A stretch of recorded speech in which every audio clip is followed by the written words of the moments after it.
Leo XIV General Audience, St. Peter's Square on Wednesday, September 3rd, 2025. This is part of the cycle of Catechesis for the Jubilee of 2025, entitled Jesus Christ Our Hope, Cycle 3, called the Passover of Jesus. This is the fifth in that cycle, called the Crucifiction, quote, I thirst, end quote. That's John 19:28. Dear brothers and sisters, at the heart of the account of the Passion, and the most luminous and at the same time darkest moment of Jesus' life, the Gospel of John gives us two words that contain an immense mystery, quote, I thirst, end quote. That's chapter 19, verse 28.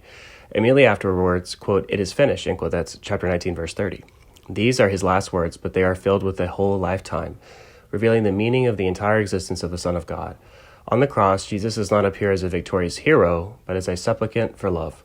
He does not proclaim, condemn, or defend himself. He humbly asks for what he alone cannot give to himself in any way. The thirst of the crucified Lord is not only the physiological need of a tortured body, it's also, and above all, the expression of a profound desire, that of love, of relationship, of communion. It's the silent cry of a God who, wishing to share everything of our human condition, also lets himself be overcome by this thirst. A God who is not ashamed to beg for a sip, because in that gesture he tells us that love, in order to be true, must also learn to ask and not only to give. I thirst, says Jesus, and in this way he manifests his humanity and also ours. None of us can be self-sufficient. No one can save themselves. Life is not fulfilled, not when we're strong, but when we learn how to receive. It's precisely at that moment. And life is fulfilled not when we are strong, but when we learn how to receive. It's precisely at that moment, after receiving from unknown hands a sponge soaked in vinegar, that Jesus proclaims it is finished. Love has made itself needy, and precisely for this reason it has accomplished its work. This is the Christian paradox. God saves not only by doing, but letting himself do, not by defeating evil with force, but by accepting the weakness of love to the very end. On the cross, Jesus teaches us that man does not realize himself in power, but in trustful openness to others, even when they are hostile and enemies. Salvation is not found in autonomy, but in humbly recognizing one's own need and in being able to express it freely. The fulfillment of our humanity in God's plan is not an act of strength, but a gesture of trust. Jesus does not save himself with a dramatic twist, but by asking for something that he cannot give himself.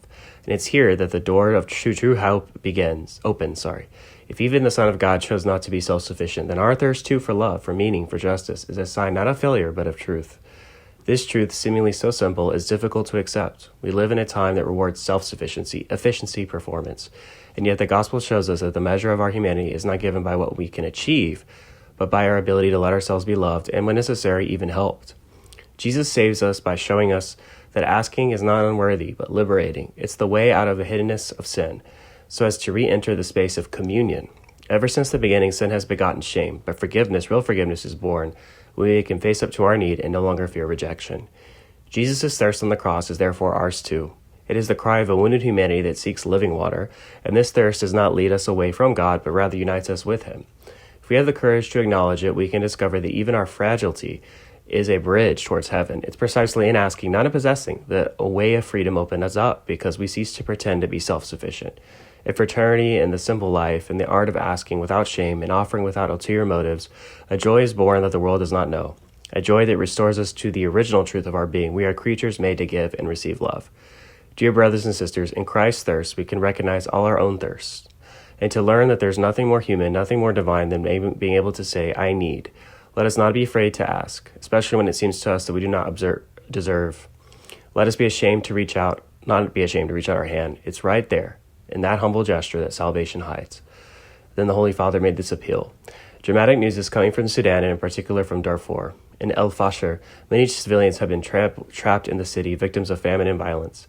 And Tarazin, a devastating mudslide, has claimed many lives, leaving pain and desperation in its wake. And, as if that was not enough, a spread of cholera is threatening hundreds of thousands of already stricken people. I'm closer than ever to the Sudanese population, in particular families, children, and the displaced. I pray for all the victims. I make a heartfelt appeal to leaders and to the international community to guarantee humanitarian corridors and implement a coordinated response to stop this humanitarian catastrophe.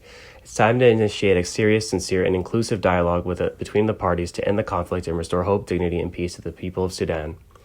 Then he gave these special greetings. I greet all the English-speaking pilgrims and visitors. In today's audience, particularly the groups from England, Scotland, Ireland, Northern Ireland, Austria, Denmark, Malta, the Netherlands, Switzerland, Cameroon, Australia, Hong Kong, Indonesia, Japan, the Philippines, Vietnam, and the United States of America. I ask all of you to join me in praying for those affected by the recent mudslides in the Mara Mountains of Sudan.